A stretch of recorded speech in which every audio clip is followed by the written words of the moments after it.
You're listening to another episode of Echolocation, a podcast created under a joint collaboration between the three media outlets. From Georgia, K News; from Moldova, we have DS; from Sweden, Global Bar Magazine and Global Pub.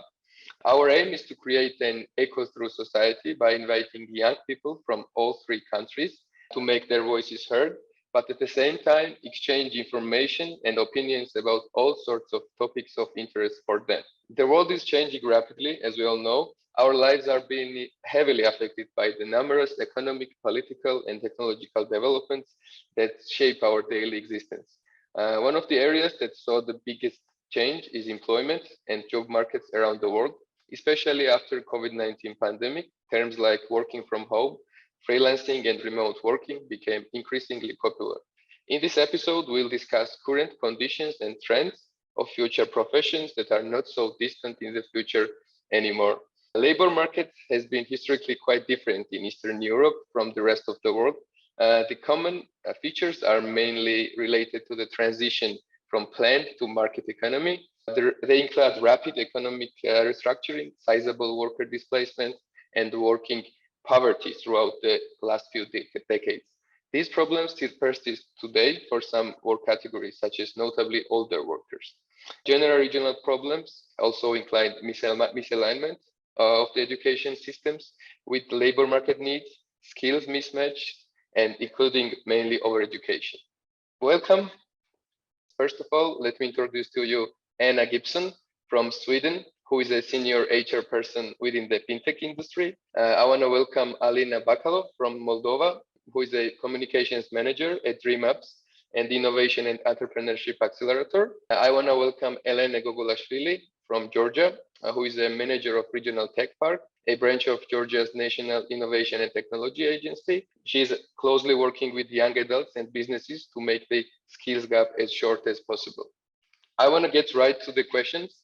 The first question is for Elena and Alina.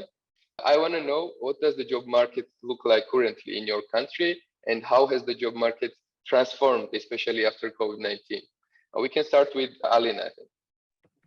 Hi, nice to meet you all, and I'm very pleased to be here. To answer your question, I'll just say remotely, like this is how the market looks like, and especially in Moldova, like if you are trying to find a job, it's I think now more targeted to remote or hybrid types of jobs. And personally, I find it really cool because a while ago when I was a student, I was really looking forward to this kind of opportunities. But now, sadly, I can go back in time. But for now, I think, this is like how I feel it definitely in my country. I think, this is it. Yeah, thank you. Elena? Hello, everybody. Nice to meet you. It's a great honor for me to be part of your podcast. Today, I represent Georgia. And about the question job market in Georgia, it's actually really diversified. And to have a clear picture about job market nowadays in Georgia, I want to tell you some tendencies that affects on our job market in Georgia.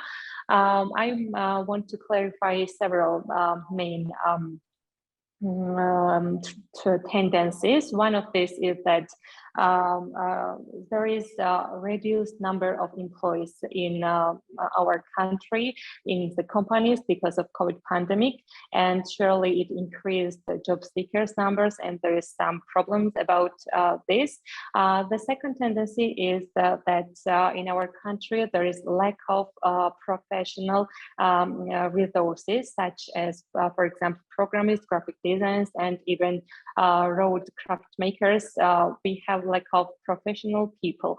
The third tendency is that there are more opportunities for already employed people, and there are less opportunities for the rest of job seekers, for example. And also one of the most popular tendency actually in new generation, it is that is increased freelancing, and people are using this kind of workspace like freelancing. Yes, maybe that's all about our country. I hope that I made a clear picture about it. Thank you, Elena and Alina. From Anna, I really want to know, as a representative of an EU member country, what do you feel like is the future of work in the EU? Are you seeing the trends change from traditional professions? And if so, how rapid would you say is the curve? Yeah, hello. Thanks for having me. Yeah, so I think these years of the pandemic have had enormous impact on the labor market, and now companies are in the middle of navigating their way of shaping the future of work. And the biggest trend I see is definitely the demand of flexible work. It's no longer a question of where, when, and how you work. It's about what you do. And I notice a lot of young people wanting to work from different places across the world. And this hybrid world also comes with questions for the companies in EU. Companies as like tax questions, social security, work environment responsibilities, health insurances, leadership, big offices not being used. So I think the companies are quite busy with figuring this all out. And apart from that, I see other trends, a lot of digitalization, a lot of project works in future, gigs, the retention rates. We have never seen so high retention rates. Young people, young professionals are not afraid of changing work or job more rapidly. And also I see big investments in AI and machine learnings. Thanks a lot. I have one more question for you. Would you say that the companies are more ready to implement the remote work opportunities? Because we all know that before the pandemic, they were more hesitant to do it. And would you say that those trends are changing in Europe? I would say that the companies are more ready, but I still think it's a lot of questions to be solved. But I think they are definitely ready. Yeah. Thank you. Now for Alina and Elena, I'm sure that you would agree that in Eastern Europe and Eastern European countries, education is typically misaligned with the labor market needs. How do you feel like young people are managing to find work in your country, and what kind of resources are they using to improve? And what would you say that the governments are doing in order to help them in this way? Okay. Yeah, so I think that one of the resources that comes to my mind is internship. For example, if we are talking about IT companies, they are going there either if they are paid internship or not, because somehow like this eagerness to have new experiences, just like, a thing that is common for the young people. Courses that are usually for like 2 months, for example, if someone wants to become a graphic designer, there is a lot of courses that are either paid or not. It's just up to their luck how they are prepared, the young people, to find these opportunities. Probably I would like to say mentorship, but maybe because I'm coming from this background of entrepreneurship, I think that mentorship is really common for the startup world. But regarding for the young people, they are just I think, like, at least what have I done when I was in the university, I was just looking up at the jobs, and I was trying to have like a sort of virtual map of like what are the skills, what is the market in need of. And somehow I was just like looking for, I don't know, if I was studying journalism, for example, copywriting skills, hosting skills, and other stuff just that happened on my way, on my career path. So basically everyone is just trying to find his common way, or his comfortable way to reach his goals. So yeah. Would you say that schools are changing and like adapting with all of this change, or are they not? At least in Moldova, yes, we have like at least I think even this year a new thing called the jobs of the future, which implies that a lot of universities are more open to have like these jobs that somehow apparently are in need of, you know, for example, project management, or if we're talking about art directors, or things related to the languages, you know, and I think, yeah, in Moldova, definitely the universities are more open about this, but I think it's a good thing because, you know, somehow it should happen from that top of the management. Yeah. Okay, thanks a lot. Georgia has a cultural dimension like collectivism. You know what I mean, that when people are making decisions around me, they ask help for their networkings, for families, relatives, and even neighbors. And people around me also use their networkings to get job. This is, I think, that main resource we use. But actually, surely government tries to decentralization. This means that more jobs in regions. For example, my example is also this, that I'm working in region. So our government's main aim is to decentralization. Yeah, thank you. Anna, what are your government and companies doing to prepare young adults for future labor market demands, and what should countries like Georgia and Moldova and other Eastern European countries learn from Sweden's approach? And if you could share some tips and tricks that you noticed or that you know of, that would be awesome. Yeah, so I think it's kind of the opposite. I rather think it's the new generation of young professional setting new demands and preparing their employees for the future labor market, and the companies need to adapt really fast. I think that young professionals do not think that compensation is the most important thing anymore. They put a lot of value in other things such as culture, work-life balance, what a company is doing in terms of sustainability, personal development, leaderships, diversity, and inclusion. But I think what the government in Sweden is mostly doing is supporting and enabling for education in order for people to keep staying attractive at the labor market. The state are giving allowances to you if you study, so you're actually getting paid for studying in Sweden. They also provide loans with like low interest rates and on a level which minimize the gap of the compensation gap that you get if you start studying during your career. And I also see like a lot of investments, as you already discussed, in shorter educations within IT tech, only for a few months or a year, more directed to prepare students for the labor market. So education with a lot of practical things like being at the companies and perform work tasks. And I think that companies in general in Sweden are putting a lot of investments in their employees, upskill, reskill. I see a lot of mentorship programs, leadership programs, female networks to get more women into tech. Yeah, so investments in the employees. Yeah, thanks a lot. Talking about the work-life balance, I want to have a question for Ellen and Alina.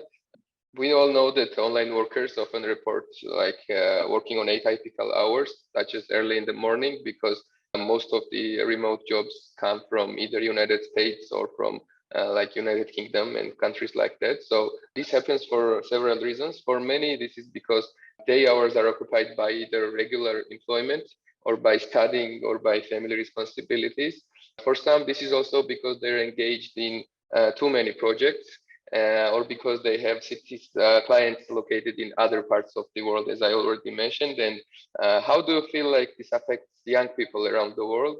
And how important would you say is the work-life balance, especially at the early stages of their career? Because everyone wants to have a job and to work, but at the same time, they sometimes forget to have a proper proportions of work-life balance. And we can start with Alina. This is a very interesting question because I feel personally attacked. I mean, not like just in a funny way. Personally, I felt that like that I was, okay, I'm in my 20s and I feel that I already burned out, like, and I think that this is sort of my dedication and my eagerness to just do and be involved in a lot of things because, I just want to learn about everything. It is making me blind about other sides of how it affects my health or my social life and all of this stuff.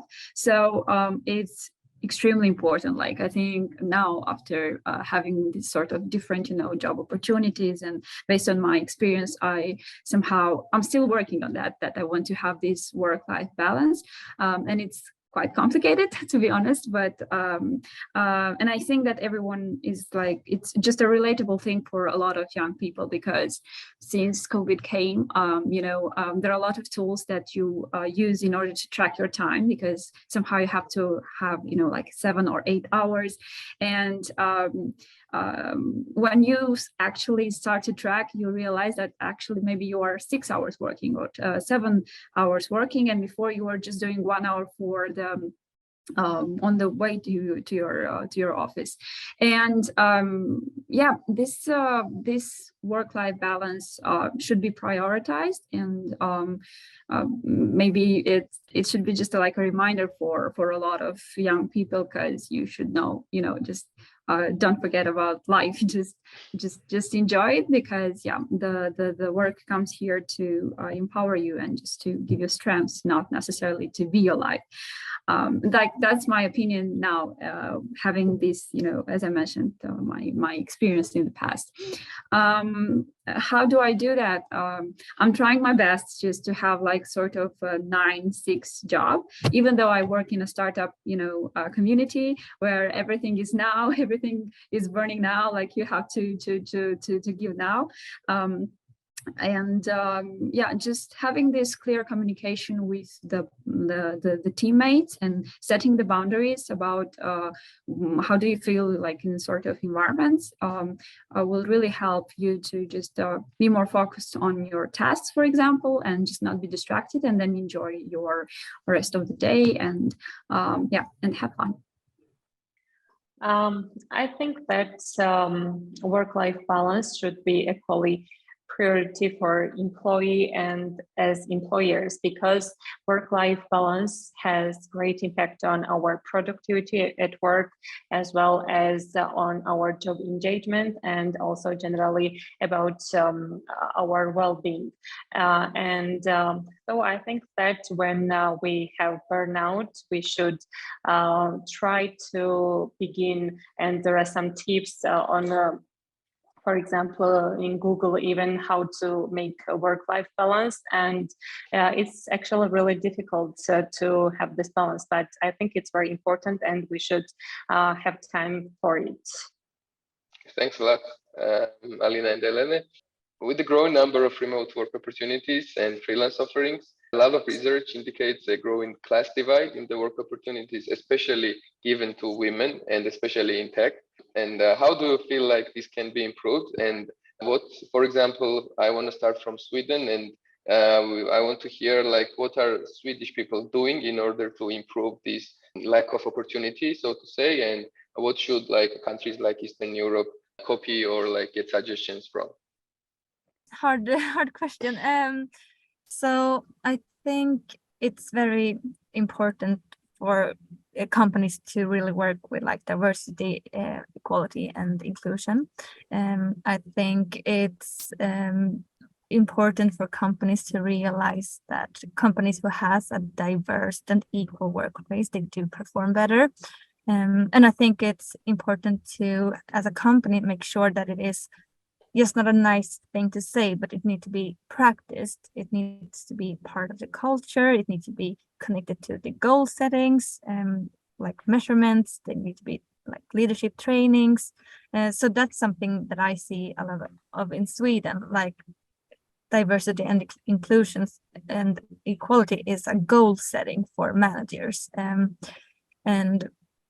I think that it's important for companies to start looking for new places, new platforms in order to seek new talents, to like have mentorship programs, to have female networks in order to get more women into the tech companies. Yeah. Thank you. And Elena, I know that you have a lot of communication and you come across a lot of women that are like young women, especially, who are trying to figure out their careers. And would you say that trends are becoming increasingly more towards the better inclusion of women in tech, or like how is the situation in Georgia in that sense? Yes, happily, interest in tech is very increased, and programs for women are lots of in our country. And I think that today women in Georgia are more independent, are more professionals, and are employed, and also they're, I think, more happier than ever. Thank you, Elena. And what about Moldova, Alina? Yes, in Moldova, we also have design programs for women to be more involved in the tech. And for example, we have an accelerator just for women in order to motivate, I mean, not necessarily motivate them, but just to involve them in entrepreneurship actions and to have and develop this mindset. I think for the past 5 years, there is a tendency in our country as well to just grow this, opportunities for the females, and that's really, really cool. That's great to hear. I also want to know, because especially when I was during my early stages of my career and knowing a lot of friends who had a similar problem. So basically, when you start doing and when you start searching for jobs, there are like opportunities that you would love to do, and there are the other opportunities that have maybe higher salary, for example.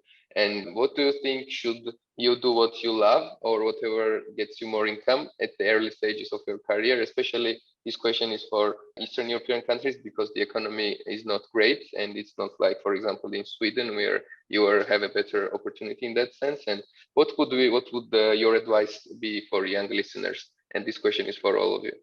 I think I can start. Yeah. Well, at least for the past 5 years, I've had a lot of interactions with friends of mine that, for example, they were not necessarily working on what they were studying, and what they were studying, they were really loving it, but they had jobs that were night shifts, or they were, I don't know, in logistics, and just because they knew English, they could have like a higher salary or something like that.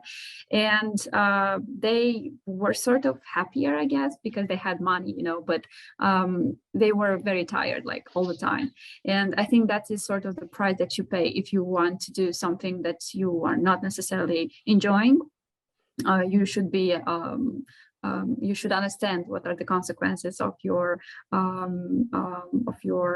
don't know, of this job involvement. Personally, I started with something that I loved. I knew that I was interested in radio, and I was working there for a long time, and I really had fun. And then I just realized that I have to grow, and it just became something natural. Like it wasn't forced or something like that. And somehow, like I tried to construct or build my career in order to achieve and the money and the love for what I do. And it's still going on. It's not like a closed path, I still have to go this way. I think that it's such an individual question and depends on a person's interests. And I think that main is to be happy. And if you are happy with income, you should work in this way. And if happiness and doing love of what you're doing is main for you, you have to make a choice sometimes, and it's up to you. And personally, for me, it's very important to do what I love, and I am deeply sure, and I believe that if you're doing what you love, it's time by time brings you equal income also. And so my advice for young listeners is that choose the profession they love and they're best at, and this will bring them success and high income also. Thank you. Bye. Thank you, Elena. Thank you. What about you, Anna? What do you think? Yeah, of course, it's a very individual questions. But my advice would be to do what you love, be curious, try new things, find your strength, and be in charge of your own career. And if you do what you love, I am sure that the compensation will come with it if you make sure to be very good at it. Thank you all for this conversation. It was amazing talking with you. Thanks to our listeners, and we'll meet next time.